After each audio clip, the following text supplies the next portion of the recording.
युद्ध असर गुजरात सुधी। कमर्शियल गैस न मळता रेस्टोरंट संचालकोने हालाकी। સુરતમાં અઠવાગેટ ચોપાટી પાસે રેસ્ટોરન્ટ ચાલકોને હાલાકી। કોમર્શિયલ ગેસ પૂર્ણ થતા આજે રસોઈ નહીં બને। 150 થી 200 લોકોની રસોઈ બનાવતા રેસ્ટોરન્ટ સંચાલકો ચિંતામાં મુકાયા। સરકાર પાસે માંગણી યોગ્ય નિકાલ લાવવામાં આવે। કોમર્શિયલ ગેસ સિલિન્ડરની કાળા બજારી થવા લાગી હોવાના પણ આક્ષેપ લાગ્યા। 1800 રૂપિયાનો કોમર્શિયલ બાટલો 5000 રૂપિયામાં વેચાતો હોવાનો રેસ્ટોરન્ટ સંચાલકોનો આરોપ છે। કોમર્શિયલ ગેસ નહીં મળે તો કામદારો વતન તરફ રવાના થશે।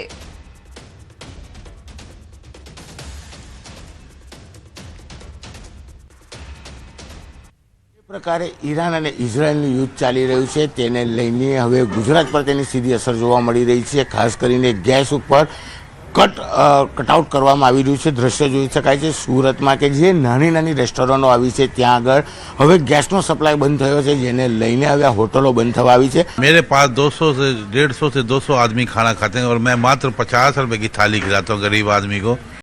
मैं ये सोच रहा हूँ कि इस टाइम इतनी किल्लत है कि हमारे पास इतनी गैस नहीं है कि हम अपने स्टाफ को कैसे खाना खिलाएं, तो गरीब आदमी कहाँ जाएगा। स्थिति आप देख रहे हैं कि हमारे बर्तन खाली पड़े हुए हैं, अपने स्टाफ को खाना खिलाने के लिए नहीं है, बाटला ही नहीं है तो खाना बनाएंगे कैसे। यहाँ हमारे पास 100 से 150 200 तक लोग गरीब लोग आते थे, जो हम 50 रुपये खाना बेचते हैं। वो लोग इतना परेशान हो चुके हैं, वो भैया कहाँ से खाना खिलाएं, इतना परेशान हो चुके हैं। वो बोलते हैं हम अपने आप को कुछ भी कर लेंगे, खाना खाने कहाँ जाएंगे। 100 થી 150 લોકો આવે છે। અહીંયા પણ 50 રૂપિયામાં थाली આપવામાં આવે છે। સ્પેશિયલ થાળી 99 રૂપિયામાં આવે છે। સુનિલભાઈ છે, સુનિલભાઈ आ जाइए इधर। अपने पास 2 दिन बाटला चलेगा, 2 दिन के बाद गैस बंद करनी पड़ेगी हमको, होटल ही बंद करना पड़ेगा। બિલકુલ એક હોટલ બંધ થઈ ગઈ છે, બીજી હોટલ બંધ થવાની તૈયારી છે। હું કેમેરામેનને કહીશ કે આ દ્રશ્યો બતાવવાનો પ્રયાસ કરશે કે આજે આ મેચ ચાલુ છે, કારણ કે અહીંયા બાટલો એક સ્ટોકમાં છે, એટલે કે આજે ને આવતીકાલે ચાલશે અને જો નહીં મળે તો પરમદારથી આ હોટલ બંધ થઈ જશે। એટલે કે ચોક્કસ ભલે સુરતમાં મોટા પ્રમાણમાં ગેસ લાઇન છે, એટલે કે જે હોટલોમાં જે રેસ્ટોરન્ટમાં ગેસ લાઇન છે તે ચાલુ રહેશે, પણ જે લોકો કોમર્શિયલ બાટલા ઉપર પોતાની હોટલ કે મેચ ચલાવતા છે તે લોકોની કફોડી હાલત જોવા સુરતમાં મળી રહી છે। કેમેરામેન જીગર ગુગલ સાથે કીર્તિશ પટેલ, ન્યૂઝ 18 ગુજરાતી, સુરત। યુદ્ધની સ્થિતિ વચ્ચે વડોદરામાં રાંધણ ગેસની અછત સર્જાઈ છે। વડોદરા શહેરમાં રાંધણ ગેસ માટે લાંબી કતારો। ગેસની અછત વર્તાતા નાગરિકો ચિંતામાં મુકાયા। ગેસ સિલિન્ડર લેવા માટે લોકોના હવાતિયા। પાણીગેટ વિસ્તારની ગેસ એજન્સી બહાર નોટબંધી જેવી કતારો જોવા મળી। फोन पर बुकिंग न थता गैस एजेंसी खाते लोकोना धक्का।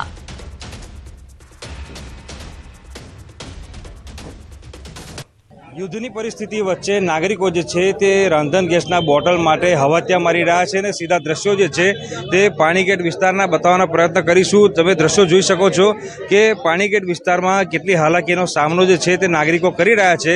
આ દ્રશ્યો તમને જે છે તે નોટબંધીની યાદ અપાવી દેશે, કારણ કે એ સમયે પણ નાગરિકો તડકામાં ઊભા રહેવા મજબૂર બન્યા હતા અને હાલ પરિસ્થિતિ એવી છે કે રાંધણ ગેસના જે બોટલ છે તેની અછત વર્તાઈ રહી છે। એના કારણે સિનિયર સિટીઝન હોય કે પછી યંગસ્ટર્સ હોય એ તમામ લોકો હેરાન પરેશાન થઈ ગયા છે અને તડકો પણ જોઈ શકાય છે કે ધગધગતો તડકો છે અને ધગધગતા તડકામાં લોકો મજબૂરીના માર્યા અત્યારે અહીંયા ગરમીમાં ઊભા રહ્યા છે। ત્યારે અહીંના લોકો જે છે તેમની સાથે વાતચીત કરીશું, જાણવાનો પ્રયત્ન કરીશું। તમે શું કહેશો, માથા પર ધગધગતો તડકો છે, ગેસના બોટલની ચિંતા છે, અહીંયા પરિસ્થિતિ શું છે, કેટલી મુશ્કેલી છે ઘરમાં ગેસ ખલાસ થઈ ગયો છે તો પછી તાપ હોય કે ગમે તે ઊભું તો રહેવું પડે ને। આ તો બ્લેકમાં જાય એટલે બાકી કોઈ પબ્લિકને આવું તાપમાં ઊભા રહેવું નહીં પડે, આરામથી મળી રહે। સરકારે એ ધ્યાન રાખવું જોઈએ। મુશ્કેલી તો આ તાપમાં મુશ્કેલી પડવાની ને। બિલકુલથી તડકામાં લોકો ઊભા છે। બીજા એક દાદા છે, તેમની સાથે વાત કરીશું। શું કહેશો, અમે ક્યારના જોઈએ છે તમારાથી તાપમાં ઊભું નથી રહેવાતું, છતાંય તમે ઊભા રહ્યા છો, કેટલી મુશ્કેલી? ટાઈમ જાય હજુ મને બોટલ નથી આવતા, બોલો શું જવાબ? જો મારી ચોપડીનો જોઈ લો, એ કે નંદાયા પછી પેલા પર ત્રણ દાડા તમારે કેટલી લાઈનમાં લગાવવાનું? હવે મારે લાઈનમાં લગાવવું પડે, શું કરવાનું? કેટલી મુશ્કેલી થાય મને ગેસના બોટલ માટે? અને મને થયો ચક્કર, બેસો આવશે। હા બોલો, શું કરવાનું? બિલકુલથી તો ચક્કર આવી રહ્યા છે છતાં પણ તેઓ જે છે તે લાઇનમાં ઊભા છે અને આ તમામ લોકો જે છે તેમની આ જ પ્રકારની પરિસ્થિતિ છે. તમામ લોકો હેરાન પરેશાન થઈ રહ્યા છે. અન્ય પણ વડોદરાવાસીઓ છે તેમની સાથે વાતચીત કરીને જાણવાનો પ્રયત્ન કરીશું. સાહેબ, તમે શું કહેશો? ધગધગતો તડકો છે, ગેસના બોટલ માટે આ રીતે લાઇનમાં ઊભું રહેવું પડશે તડકામાં. વિચાર્યું હતું ક્યારે? આવું કોઈ દિવસ વિચાર્યું ન હતું, પણ અમે એજન્સીને રજૂઆત કરી કે આ લોકોએ પાણીની સગવડ કરવી જોઈએ. પબ્લિક કોઈ તાપમાં કોઈને ચક્કર આવી ગયા છે. અમે 1.5 કલાકથી ઊભા સતત એક ધારા. અહીંયાથી શું જવાબ મળે છે? કારણ કે અમે જોઈએ છે કે બહુ મિડલ ઇસ્ટમાં યુદ્ધ જેવી પરિસ્થિતિને ધ્યાનમાં રાખીને ભારતના ઉડ્ડયન નિયામક ડીજીસીએ દ્વારા વિદેશી એરલાઇન્સ માટે નવી માર્ગદર્શિકા જાહેર કરવામાં આવી. આ મુજબ ભારતમાં ફ્લાઇટ ચલાવવા માટે વિદેશી એરલાઇન્સે ડીજીસીએ પાસેથી ખાસ ઓપરેટિંગ ઓથોરાઇઝેશન લેવું પડશે અને પહેલા ઈજીસીએ પોર્ટલ પર નોંધણી કરાવવી પડશે. એરલાઇનને પોતાના દેશની સરકાર દ્વારા ઔપચારિક રીતે નિયુક્ત કરાવવી, સ્થાનિક પ્રતિનિધિ રાખવો અને ફ્લાઇટ શરૂ કરતા ઓછામાં ઓછા 90 દિવસ પહેલા અરજી કરવી ફરજિયાત છે. ડીજીસીએ દ્વારા મંજૂરી મળ્યા બાદ ઓથોરાઇઝેશન મહત્તમ 5 વર્ષ માટે માન્ય રહેશે તથા એરલાઇન્સે ભારતીય કાયદા, સલામતી ધોરણો અને મુસાફર ફરિયાદ નિવારણ વ્યવસ્થાનું પાલન કરવું પડશે. એરલાઇનને મુસાફરોની ફરિયાદોના નિવારણ માટે પેસેન્જર ફરિયાદ નિવારણ મિકેનિઝમ પણ સ્થાપિત કરવાની જરૂર પડશે. અને મહત્વના સમાચાર પર નજર કરીએ. વધતી ગરમી અને હીટવેવને ધ્યાનમાં રાખીને અમદાવાદ કોર્પોરેશને હીટ એક્શન પ્લાન તૈયાર કર્યો. Urban health centre, bus stand અને બીઆરટીએસ સ્ટોપ સહિત 300 થી વધુ સ્થળો પર પાણી અને ઓઆરએસની વ્યવસ્થા કરાઈ છે. એએમસીના હેલ્થ સેન્ટરો અને શેલ્ટર હોમ્સમાં પણ ઓઆરએસ ઉપલબ્ધ રહેશે. હીટવેવ માટે સરકારી હોસ્પિટલ્સમાં વિશેષ વ્યવસ્થાઓ કરવામાં આવી છે અને ગાયનેક વોર્ડમાં એસીની વ્યવસ્થા કરાઈ છે. કન્સ્ટ્રક્શન સાઇટ પર કામ કરતા મજૂરો માટે બિલ્ડર્સે ખાસ સૂચનાઓ આપવામાં આવી છે. દર 2 કલાકે 15 મિનિટનો બ્રેક આપવા અને બપોરે 1 થી 4 વાગ્યા સુધી કામ ન કરાવવાની સૂચના અપાઈ છે. શ્રમિક વર્ગનું ખાસ ધ્યાન રાખવા પણ સૂચના અપાઈ છે. એટલું જ નહીં, આશા વર્કર દ્વારા ઘરે ઘરે જઈ ગરમીથી બચવા અંગે જાગૃતિ ફેલાવવામાં આવશે. શહેરના ગાર્ડન સવારે 6 થી રાત્રે 11 વાગ્યા સુધી ખુલ્લા રાખવામાં આવશે. સાથે બપોરના સમયે લગભગ 70 જેટલા ટ્રાફિક સિગ્નલ પણ બંધ રાખવા સૂચના અપાઈ. હેલ્થ ડિપાર્ટમેન્ટ છે તો હેલ્થ ડિપાર્ટમેન્ટ દ્વારા જે તમામ અર્બન હેલ્થ સેન્ટરો, community health centre, health and wellness centre બધું મળીને લગભગ 300થી વધુ સેન્ટરો છે. ત્યાં ઓઆરએસ કોર્નર ચાલુ કરવામાં આવેલા છે. ઇલનેસના કેસીસ જે આવે એના માટે સ્પેશિયલ સ્ટોક લોજિસ્ટિક જે રિક્વાયરમેન્ટ છે તે પણ પૂરતું અવેલેબલ છે અને અલાયદા બેડની પણ વ્યવસ્થા કરવામાં આવી છે. સીએચસીમાં જે મેટર્નિટી વોર્ડ્સ છે, જે ગાયનેક વોર્ડ્સ, તેમાં એસીની સુવિધા ઉપલબ્ધ કરવામાં આવી છે. સમાચારમાં વાત હવે દાહોદી કરીએ. ઘઉં ભરેલા ટ્રેક્ટરમાં આગનો બનાવ બન્યો. આગ લાગતા ખેડૂતને મોટું નુકસાન. ગરબાડાના સાહડા ગામ પાસે ખેડૂત ઘઉં ભરીને ખેતરમાં પસાર થઈ રહ્યો હતો. તે દરમિયાન ટ્રોલી વીજલાઇનને અડી જતા એકાએક આગ લાગી હતી. જે બાદ ટ્રોલીમાં ભરેલા ઘઉં બળીને ખાખ થઈ ગયા હતા. તો આગ ઓલવવા માટે ફાયર વિભાગની મદદ લેવાઈ હતી. સાહડા ગામના ખેડૂતો તૈયાર ઘઉંનો પાક બળીને ખાખ થતા મોટું નુકસાન થયું હતું.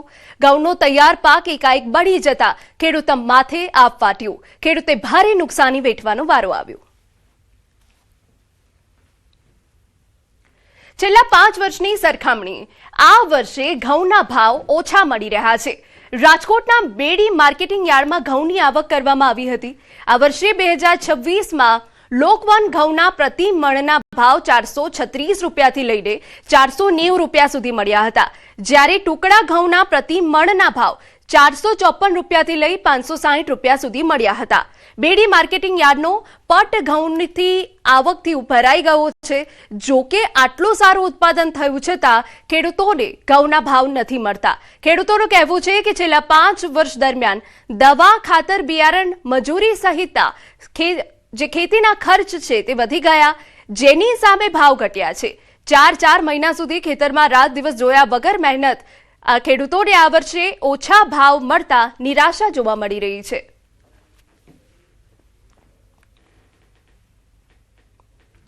માનો કે 4 મહિનાનો મોલ કહેવાય. એટલે આમાં પાણીનું ને એ બધું સમસ્યા હોય, ઝાકળમાં પાવા પડે, વરસાદમાં પાવું, ઓલું માવઠું વળતો થયું હેરાન કરી નાખ્યા. એટલે આ બધું એવું છે કે ખેડૂતને તો જે થાય એટલું કુદરત માથે આધાર રાખવાનો છે. ઘઉં 200 મળે બરોબર, 600-700 રૂપિયા ભાવ, અમારે તો 400 ગયા. આમાં ખેડૂતને શું વરે એમ? મહેનત તો પાણી વાળાનો, મજૂરનું ના બધું ગણે તો આમાં 400 રૂપિયામાં ખેડૂતને કાંઈ ન વરે. ઘઉંના ભાવ ખેડૂતને મળતા નથી. જે સરકારે ટેકાના ભાવ 517 રૂપિયા ટેકાના ભાવ જાહેર કર્યા છે, પણ એવું નથી કે હાલો મિલબરનો ભાવ હોય એ પ્રમાણે તેને બરોબર છે, પણ જે હારો માલ છે એ ખેડૂતને ભાવ મળવા જોઈએ. તો આ રાજી આ લોકો બેડી માર્કેટિંગ યાર્ડમાં કરે છે, તો એની રીતે બધે એમને જેમ ફાવે એમ ભાવ આવતા નથી ખેડૂતને. અન્નદાતા જ અન્નના ઉત્પાદન બાદ મુશ્કેલીમાં મુકાયો છે. છેલ્લા 4 વર્ષની સરખામણીએ આ વર્ષે ઘઉંના સૌથી નીચા ભાવ મળી રહ્યા છે. આમ તો ઘઉં છે તે મુખ્ય જે છે આપણું અન્ન ગણાતું હોય છે, પરંતુ અત્યારે આજ ઘઉંના ભાવ છે તે નીચા મળી રહ્યા છે. આ વર્ષે જે 450 થી 500 રૂપિયાની આસપાસ ઘઉંના ભાવ મળી રહ્યા છે. બીજી તરફ જે બેડી માર્કેટિંગ યાર્ડ છે ત્યાં અત્યારે પુષ્કળ પ્રમાણમાં ઘઉંની આવક થઈ છે. દૂર દૂરથી ખેડૂતો છે તે ઘઉં વેચવા માટે અહીંયા આવતા હોય છે, પરંતુ ક્યાંક જે છે ઓછા ભાવ મળતા ખેડૂતોમાં પણ નિરાશા જોવા મળી રહી છે. હાલ જે રીતના જે આ વખતે ઘઉં છે તે ઉત્પાદન થયું છે, પરંતુ ક્યાંક જે ભાવ મળવા જોઈએ તે ભાવ નથી મળતા.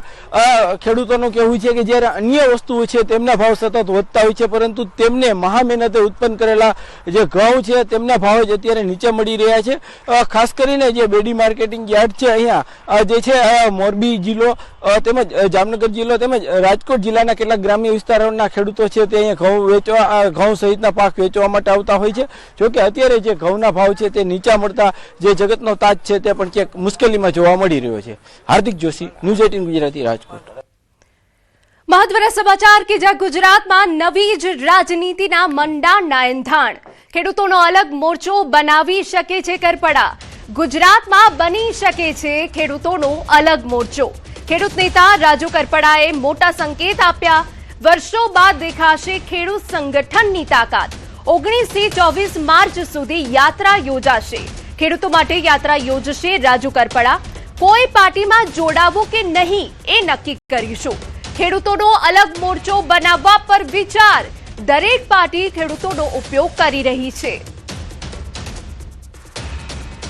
તો ગુજરાતમાં બની શકે ખેડૂતોનો અલગ મોરચો. જે પ્રેસ કોન્ફરન્સ કરવામાં આવી હતી તેમાં કેટલીક બાબતો અહીંયા સ્પષ્ટ થઈ છે.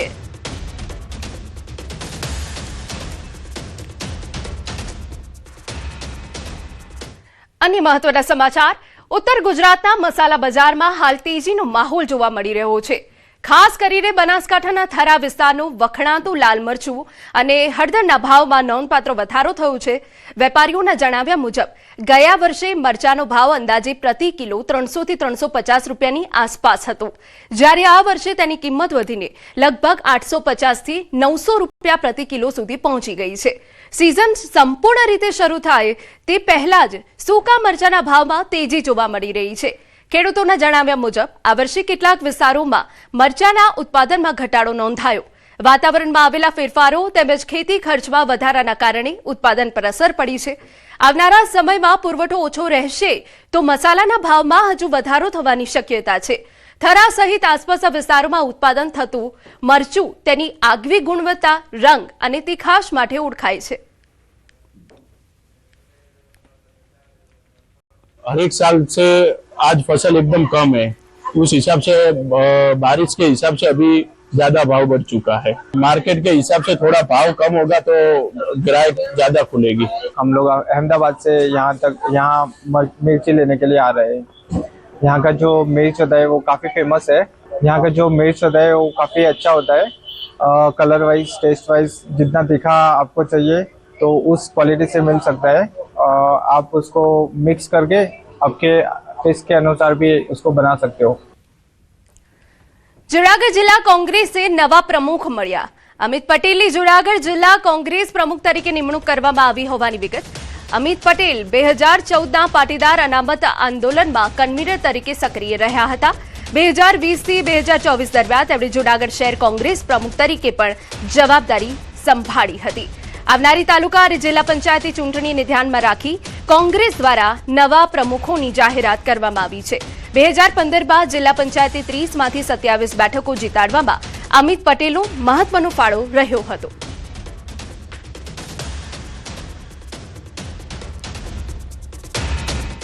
સમાચારમાં આગળ વધીએ. ખેડા જિલ્લામાં સ્થાનિક સ્વરાજ્યની ચૂંટણીઓને લઈ કોંગ્રેસ પક્ષ એક્શનમાં આવ્યો છે. સંગઠનમાં સતત નિષ્ક્રિય રહેતા કાળુસિંહ ડાભી સામે હાઈકમાન્ડે લાલાંક કરી છે. હાઈકમાન્ડ કાળુસિંહને પદ પરથી હટાવી દીધા છે અને ખેડા જિલ્લાના કોંગ્રેસના નવા સુકાની તરીકે મહેન્દ્રસિંહ રાણાની સત્તાવાર નિમણૂક કરાઈ છે. કોંગ્રેસના રાષ્ટ્રીય મહાસચિવ કેસી વેણુગોપાલ દ્વારા આ નિમણૂક પત્ર જાહેર કરવામાં આવ્યો છે.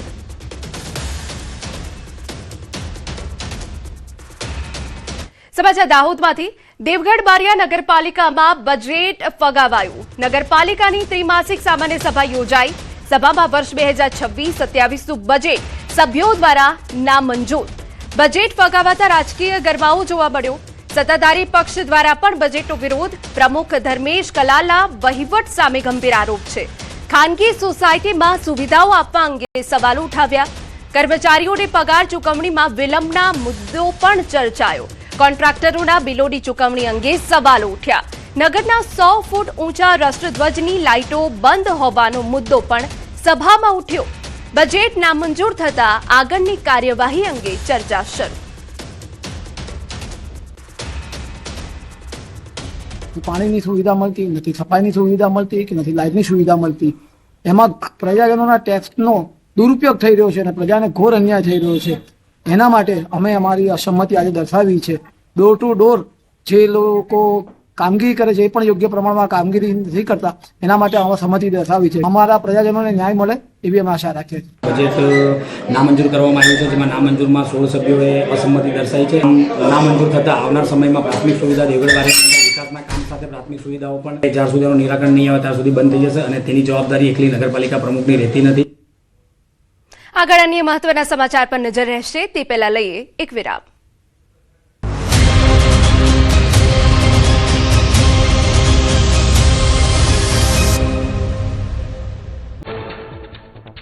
રાજ્યમાં ગરમીએ ભૂક્કા બોલાવ્યા. 10 શહેરમાં તાપમાન 40 ડિગ્રીને પાર. 42 ડિગ્રી સાથે રાજકોટ સૌથી ગરમ. અમદાવાદમાં નોંધાયું 41.4 ડિગ્રી તાપમાન. દીવમાં 41.3, ડીસા, વડોદરા, ભુજમાં 41 ડિગ્રી તાપમાન. રાજ્યમાં આગામી 3 દિવસ હીટવેવની હવામાન વિભાગની આગાહી. આગામી 48 કલાક અપાયું ઓરેન્જ એલર્ટ. ઉત્તરથી ઉત્તર પૂર્વના પવન ફૂંકાયા. ઉનાળાની શરૂઆતમાં જંગ દઝાડતી ગરમીથી લોકો ત્રાહિમામ. અમદાવાદમાં 2 દિવસ ઓરેન્જ એલર્ટ. અમદાવાદીઓ આગ ઝરતી ગરમીથી રાહત મેળવવા શેરડીનો રસ અને નારિયેળ પાણીનો લઈ રહ્યા છે સહારો. કામ વગર 12 થી 4 બહાર ન નીકળવા તંત્રની સલાહ. ગરમીના કારણે ચક્કર આવવા, માથું દુખાવા જેવી અનેક ફરિયાદ. કચ્છમાં ઓરેન્જ એલર્ટ જાહેર. આગામી 48 કલાક કાળઝાળ ગરમી પડવાની આગાહી. બપોરના સમયે ટ્રાફિકથી ધમધમતા રસ્તાઓ પણ સુમસામ જોવા મળ્યા. જરૂરિયાત વગર બપોરના સમયે બહાર ન નીકળવા તંત્રની અપીલ. રાજકોટમાં કાળઝાળ ગરમીની શરૂઆત. વધતી ગરમીને લઈ મનપાના આરોગ્ય વિભાગે જાહેર કરી એડવાઇઝરી. વધુમાં વધુ પાણી, છાશ, લસ્સી, લીંબુ પાણી પીવા અપાઈ સૂચના. સીધો સૂર્યપ્રકાશના સંપર્કમાં ન આવવા અપીલ. ઓરેન્જ એલર્ટની આગાહી વચ્ચે બનાસકાંઠામાં ગરમીનો પારો 41 ડિગ્રીને પાર. બપોરના સમયે રસ્તાઓ સુમસામ. કાળઝાળ ગરમીથી ત્રાહિમામ લોકો શેરડી ઠંડા પીણાનો લઈ રહ્યા છે સહારો. સુરેન્દ્રનગર જિલ્લામાં માર્ચ મહિનાની શરૂઆતમાં જ તાપમાન 41 ડિગ્રીને પાર. 10 અને 11 માર્ચે હીટવેવની આગાહી સાથે ઓરેન્જ એલર્ટ. જિલ્લા વહીવટીતંત્રએ લોકોને ખાસ તકેદારી રાખવા અપીલ કરી. વૃદ્ધો અને બાળકોને બપોરે 12 થી 4 દરમિયાન બિનજરૂરી બહાર ન નીકળવા અપીલ. કન્સ્ટ્રક્શન સાઇટ પર આ સમય દરમિયાન શ્રમિકો પાસેથી કામ ન લેવા સૂચના. લૂના લક્ષણ જણાય તો આરોગ્ય કેન્દ્રોનો સંપર્ક કરવા સલાહ અપાઈ. રાજસ્થાનમાં માર્ચમાં જ કાળઝાળ ગરમી. જેસલમેરમાં યલો એલર્ટ જાહેર. મહત્તમ તાપમાન 40 ડિગ્રી આસપાસ નોંધાયું.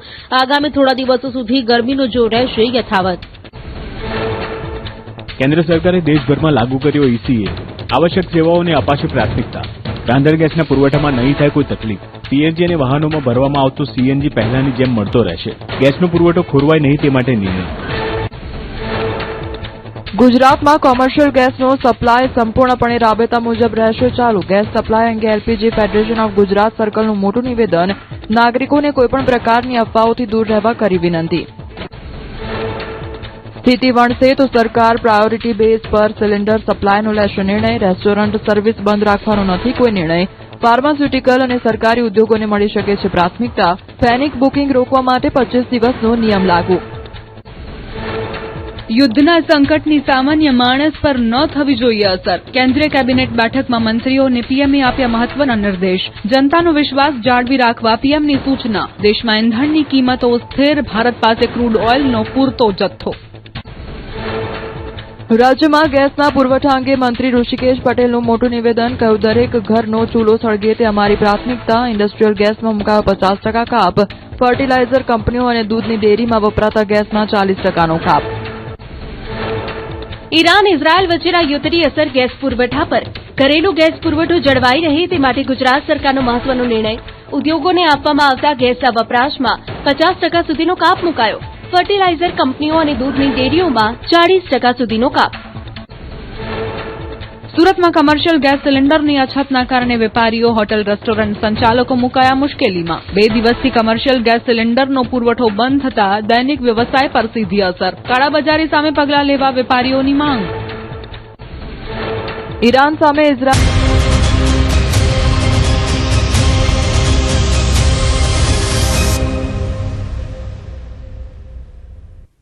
Welcome back.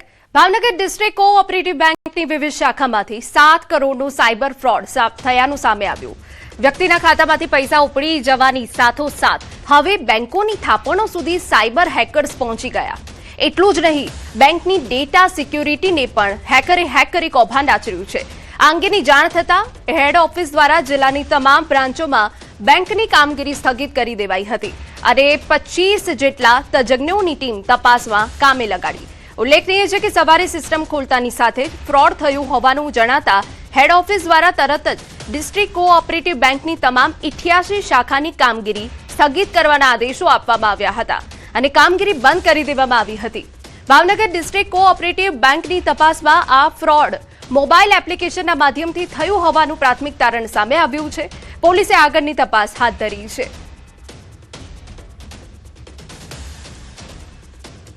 અને તાત્કાલિક તપાસ કરી તો 4 બ્રાન્ચમાં ફ્રોડ થયું. 4 બ્રાન્ચમાં એક ખાતામાં ફ્રોડ થયું અને એ એવું ફ્રોડ છે કે એક તો અમારે આમાં એવા ડેટા નાખેલા હોય કે મોબાઈલ બેન્કિંગ 5 લાખથી મોટું થઈ શકે નહીં. તેમ છતાંય એક ખાતામાં 3 કરોડ રૂપિયા ઉપડ્યા છે. એવું જ પાછું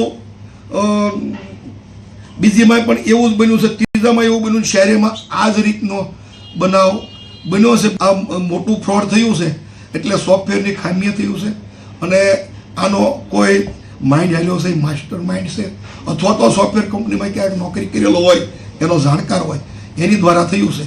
એટલે એ સોફ્ટવેર કંપનીની બિલકુલ જવાબદારી થાય છે. રાજકોટ જિલ્લા પોલીસ એક્શન મોડમાં આવી. ગોંડલ શહેરમાં મેગા કોમ્બિંગ નાઇટ હાથ ધરવામાં આવી. આઈજી નિર્લિપ્ત રાય અને એસપી વિજયસિંહ ગુર્જરની સૂચના બાદ ગોંડલ પોલીસ મેદાનમાં ઉતરી સઘન ચેકિંગ શરૂ કર્યું. દેવા SP KG Jhala, PI JP Rao, LR Gohil સહિત ઉચ્ચ અધિકારીઓની હાજરીમાં શહેરના વિવિધ વિસ્તારોમાં પેટ્રોલિંગ કરવામાં આવ્યું. હાઈવે અને મેઇન રોડ પર અડીંગો જમાવી બેઠેલા શખ્સોમાં પોલીસને જોઈ ફફડાટ મચી ગયો હતો. ઉપરાંત નેશનલ હાઈવે પર આવેલી હોટલ્સ અને શંકાસ્પદ વિસ્તારોમાં પોલીસ દ્વારા સર્ચ ઓપરેશન હાથ ધરવામાં આવ્યું અને ખાણીપીણીના સંચાલકોને કાયદાનું પાલન કરવા કડક તાકીદ કરવામાં આવી.